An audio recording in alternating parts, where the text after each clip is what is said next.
Hello and welcome to the Career Change Studio. This is the place to design and create a new working life so that you can live the way that you want and need in your next chapter. I'm Dana Stevens, certified career change coach, and I'm here to help you work out your next career move. I'm going to inspire you to think about this transition in brand new ways so that you can think differently about yourself and what's possible for you. You'll also learn how to build up your belief and self-confidence so that you can finally start taking action. This is about so much more than just getting another job. This is about changing the way you live your life for the better. Today, let's kick things off with a question. Are you coasting along in your life right now, or are you growing? And more importantly, if you're coasting, staying in your comfort zone, is that genuinely what you want? Or is it just what feels easiest right now? I want to talk about this because it's something I've been thinking about quite a lot recently because of something that happened to me a few weeks ago, which I'm going to tell you about. And I think there's some really interesting lessons from it that might help you if you've been thinking about moving forward and taking your life to the next stage. So after investing tens of thousands of pounds in coaching over the years, yes, tens of thousands of pounds, a few weeks ago, I decided I was going to stop. I'm going to take a break. I'm not going to renew the coaching mastermind that I'm in for the next year. And then, within a matter of days, I had completely changed my mind and I went all in and signed up for another full year of coaching. Now, it was quite a dramatic reversal. So I was really looking at what went on in my brain, and I thought it'd be interesting to tell you what happened in between, because what I noticed was going on in my brain was so useful for me to see. And it's something that comes up so regularly with people who are thinking about investing in coaching, in clients that I end up working with, in clients who I'm talking to, prospective clients. So I thought I'd tell you a little bit about it and see how it helps you. So I'm in a year-long coaching mastermind with other coaches from all over the world, and it includes training, group coaching, expert guidance, and a community of women all working towards similar goals. And it's specifically about growing my business and continuing to develop as a coach. And honestly, it's been genuinely transformative for me in so many ways. But as we were coming to the end of one year and into the start of the next, I began thinking about whether I was actually going to sign up again. And a part of me was thinking, do you know what? I don't think I will. I think I'm going to take a break. I've had loads of transformation, loads of growth, grown so much, but maybe I'll just do the next bit on my own. Maybe I'm going to go at my own pace, not worry about goals and targets and what I am or not achieving. And I think honestly, I was tired. That was a part of it. And there is nothing wrong with needing some rest. But I was actually on a group call with my coach and I was listening to someone else getting coached. And suddenly, based on what they were talking about, I could see what was actually going on in my own head. I've been looking forward at the next stage of my business and at all the things I want to do and how I want to grow it and create new things. And it was feeling like a lot, like it might be quite a bit of hard work. Like it was going to require significant effort and energy and push myself beyond where I currently am. And there was a part of me that was thinking, well, maybe I'll just ease off. Maybe I'll just take my foot off the gas a little, stay where I am for a while. And that was really what was underneath the I think I'll take a break thought. When I really looked into it, it wasn't genuine tiredness, physical tiredness that needed proper rest, but it was a kind of shrinking away from the effort of the next thing. And the moment that I understood that, I was like, aha, there it is. That's the set of thoughts my brain is currently offering me, that making changes in the future is going to be harder work than just staying in my comfort zone now. So even though I wasn't planning on getting coached in that session, I raised my hand and I got some coaching on it. And my own coach helped me see that I was stepping back from the temporary discomfort of growth. I was stepping back from the temporary discomfort of doing the next thing because part of me had decided or assumed it might be hard before I'd even tried it, before I had even started. And when my coach was asking me what I actually want, not what felt easiest right now, but what I genuinely want for my life and for my business, the answer was completely clear. I have things I want to build, things I haven't done yet, a bigger version of what I'm already doing that I can feel pulling at me, right? I don't want to just tread water, which was kind of what I was telling myself I was going to do. I don't want to look back in a year's time and see myself in the same place because I took my foot off the gas when I was right on the edge of something. Now, if I decided that that's what I did want, I genuinely was happy to tread water, I would have let myself do that. But I got really honest with myself and focused on the fact that that isn't actually what I want. Could I move forward on my own? Yes, up to a point. But what I realised was that I don't want to. I love having a coach. I love having someone who can see where I'm getting in my own way when I'm too close to see it myself. I love having someone who believes in what is possible for me, even in the moments when I can't quite believe it myself. I love having someone on my side who's been there, done that, gone through the things I'm going through, and knows what I need to focus on next. And most of all, I really love the structure and the community and the expert guidance of people who are all moving towards the same thing. And I realised I almost let fear, playing small, temporary discomfort hold me back from my future self and what I want to create for my life and my business. So that's when I decided I'm signing back up again. I'm all in because it's what I actually really want. Now you might be thinking, but you're a coach. Surely you can just coach yourself. You know all the theory, you have all the tools, and yes, I do. And I do regularly self-coach. I do that very often. And I've qualified and been certified in multiple coaching methodologies. I've studied the neuroscience, I help clients with their mindset every day, and I'm good at it. But one of the hardest things in the world is to coach yourself objectively. To be able to see clearly where you're getting stuck and getting in your own way. To spot the patterns and the stories you're telling yourself. To notice when you're playing small or limiting yourself or stepping back from growth because you've decided ahead of time that something might be hard. You can't do that fully from the inside. You're often too close to it. The thoughts feel like facts. The stories feel like reality. And because you're inside your own thinking all the time, you can't see the shape of it in the way that someone else can. There's so much power in someone else holding up a mirror for you. Someone who's not inside your story. Someone who can see where you're getting in your own way and reflect it back to you without believing the story you're telling yourself. Someone who can offer you a more useful perspective, who challenges you to think differently, who believes in you and what's possible for you, even when you've temporarily talked yourself out of it. This is why coaches have coaches. It's what's helped me change so much in my own life. And this is why I kept going when that part of me that wanted to coast nearly convinced me to stop.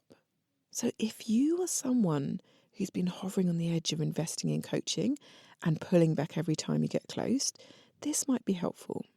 What you're probably experiencing is your brain doing exactly what it's designed to do at a primitive level, which is keeping you safe, in inverted commas, right? In terms of that brain's primitive programming, the simplest way to do that it knows is to keep you in familiar territory, protecting you from the discomfort of change and effort and the uncertainty of whether it will work out.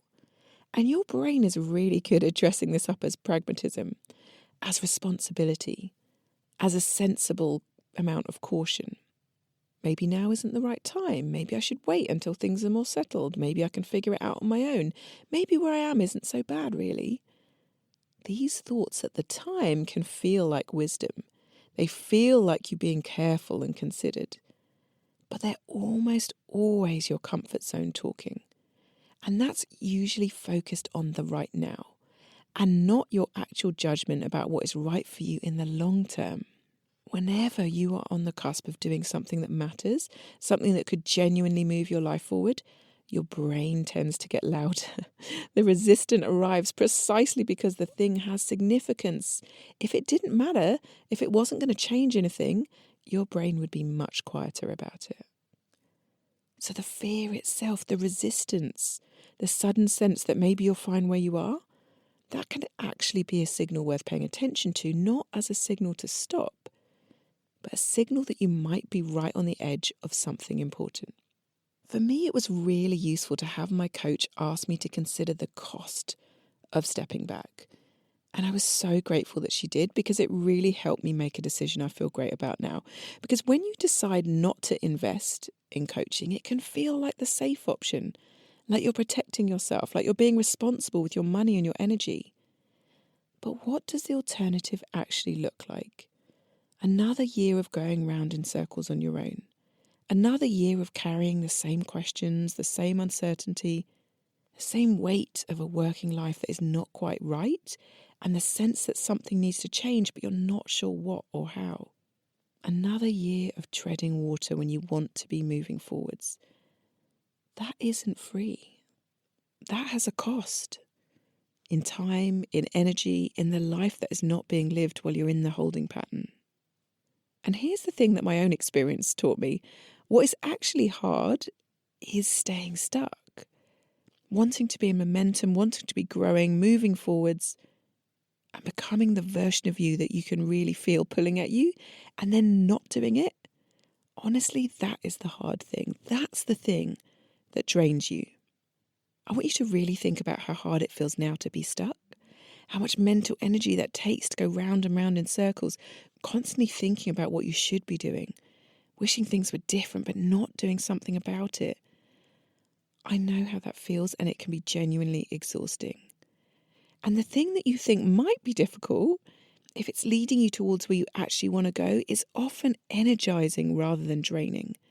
The effort feels different when it's going somewhere you've chosen to go, when it's building something that matters to you, when it's in service of your future self rather than just getting through the present one. That is what my coach helped me to remember, that not going after what I want would end up draining my energy. It's its own kind of hard, and I know because I've been there before. And leaning into the help, support, and expertise that comes with the right coaching has energized me so many times in the past, and it's made my life easier time and time again. Coaching helps move you forward rather than keeping you where you are. So something for you to consider is whether there's a voice somewhere inside you that is saying, is there more? That this maybe isn't quite it. That you're capable of more than what you're currently doing or being or creating.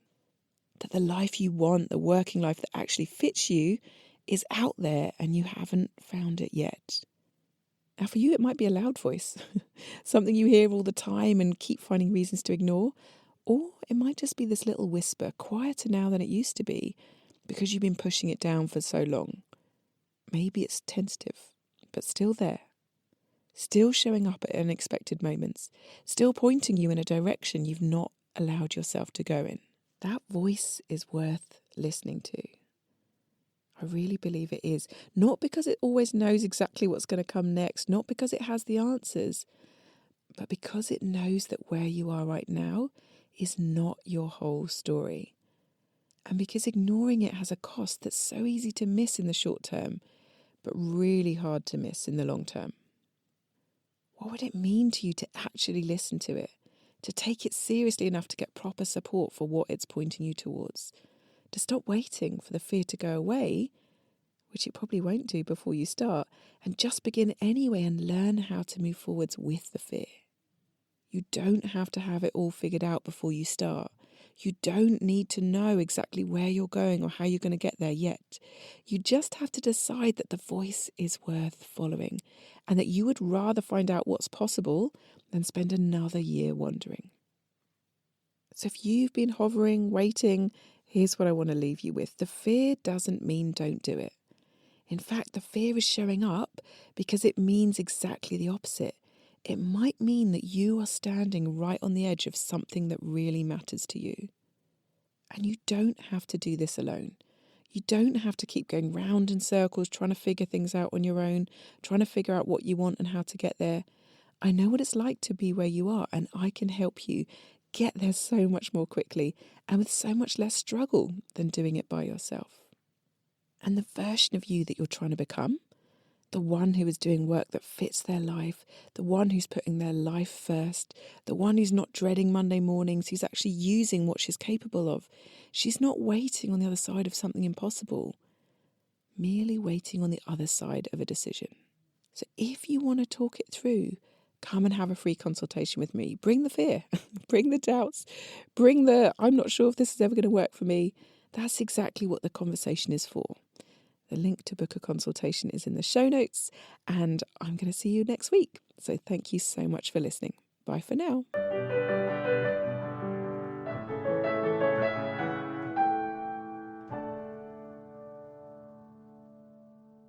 And if you want to start making changes to your working life, come and talk to me. You can book a free consultation with me where we'll talk about your personal situation, what's really holding you back, and what you can do differently to start making changes. I'll let you know what type of career change coaching is going to help you, and you can ask me any questions about your personal situation or about my proven process, the Life First Career Method, a method that helps people like you change your career so that you can change your life. Just visit my website, danastevens.com. That's DANASTEVENS.com, and click on the link to book a consultation. Or you can find the link in the show notes. If you've enjoyed this podcast, make sure you get your weekly fix of inspiration and career change guidance by clicking follow or subscribe wherever you get your podcasts. And if you'd like to rate and review the podcast, that would really help me get this in front of people who also might be feeling stuck and lost. So I'd really appreciate your help. And if you know anyone, friends, family, even colleagues, who might be thinking about changing careers, please do share this podcast with them. You might just be the person that helps them change their lives for the better.